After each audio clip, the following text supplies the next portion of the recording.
afternoon. Today we can discuss Dr. B.R. Ambedkar. He lived during 1891 to 1956. All of us know about him. He was architect of Indian Constitution and custodian of social justice and champion of socialism and state planning. So, due to his work only, our Indian Constitution developed.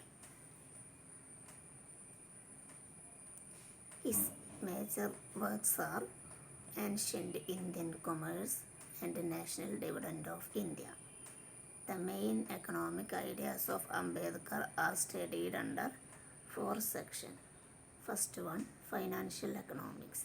His main concept was financial economics. According to him, inadequacy of imperial finance was mainly due to an unsound fiscal policy. At that time, there is no a good financial system for India. Due to this problem, our government public finance was very poor. The government depend heavily on the few tax such as land tax, custom, salt tax, which affected agriculture, trade industry, very poor respectively. So at that time, major revenue of government is land tax, customs and salt tax, which affected, this tax affect agriculture very badly. It also affected trade industry very poor manner. Then he divided evolution of provincial finance into 3 stages: budget by assignment, budget by assigned revenue, then budget by shared revenue. What is budget by assignment?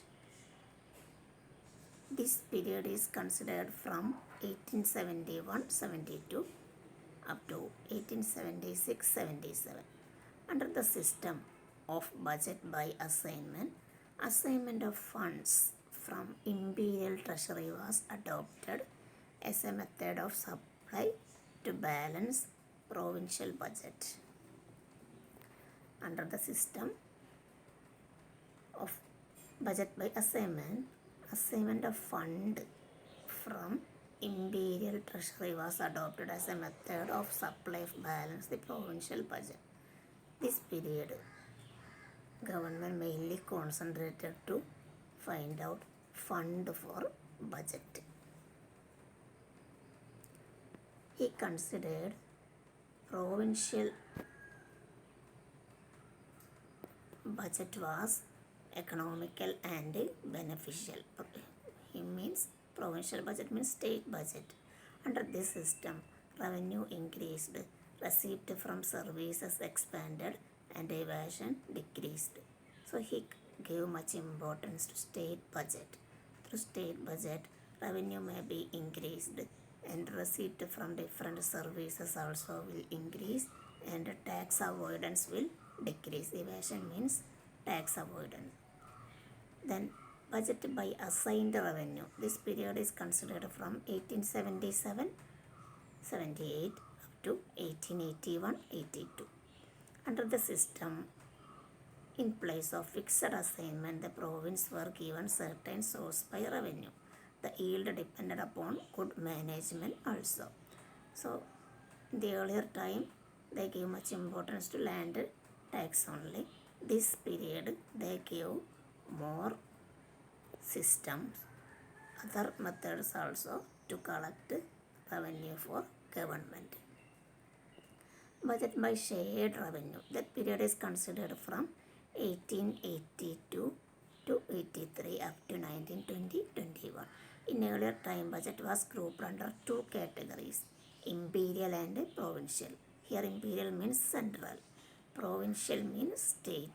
But new scheme changed into joint system. So in the earlier case they have separated imperial and provincial budget.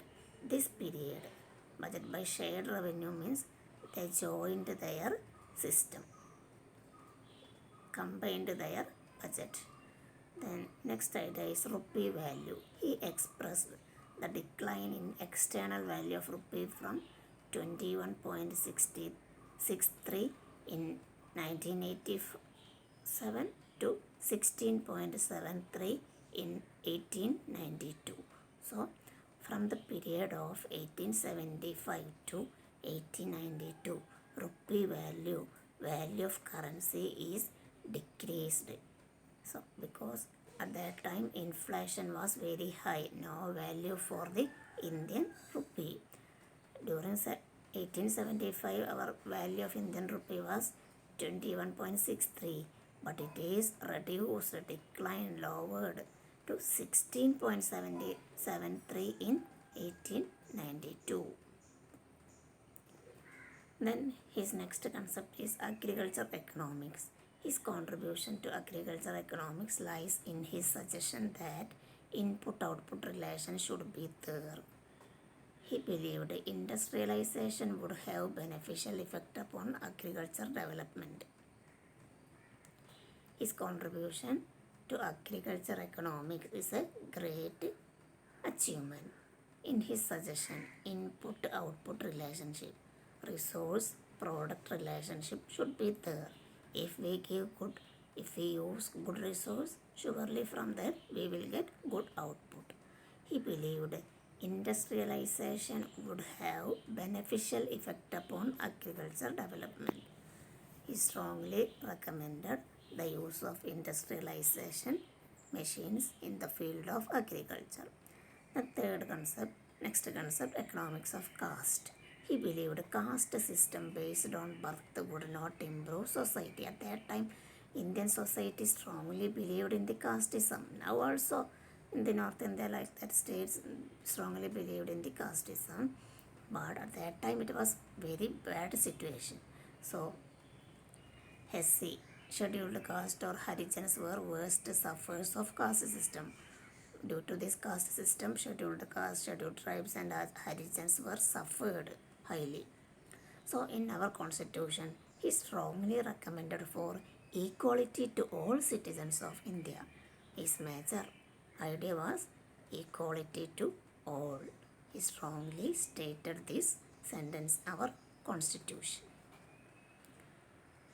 But nowadays, from the last 6 or 7 years, equality to all is that word have not much power in Indian constitution because many minority people are suffering. Then next, economics of socialism. He was a socialist. He combined philosophy of Marx and Buddha. Ambedkar was a socialist. He combined ideas of Marx and Buddha. He advocated establishment of state socialism with parliamentary democracy without dictatorship.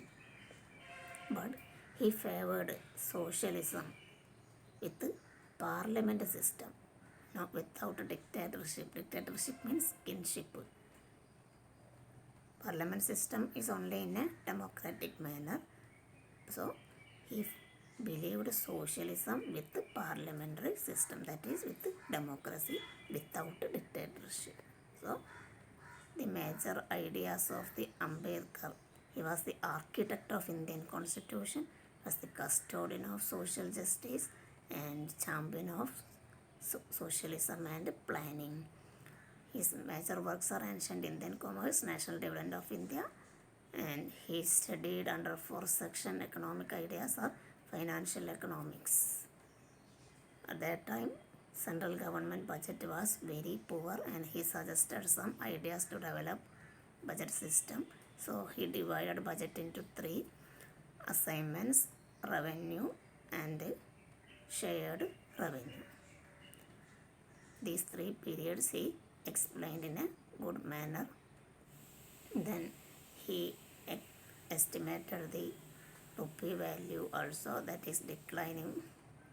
Then his other concepts are agriculture economics, economics of caste, economics of socialism.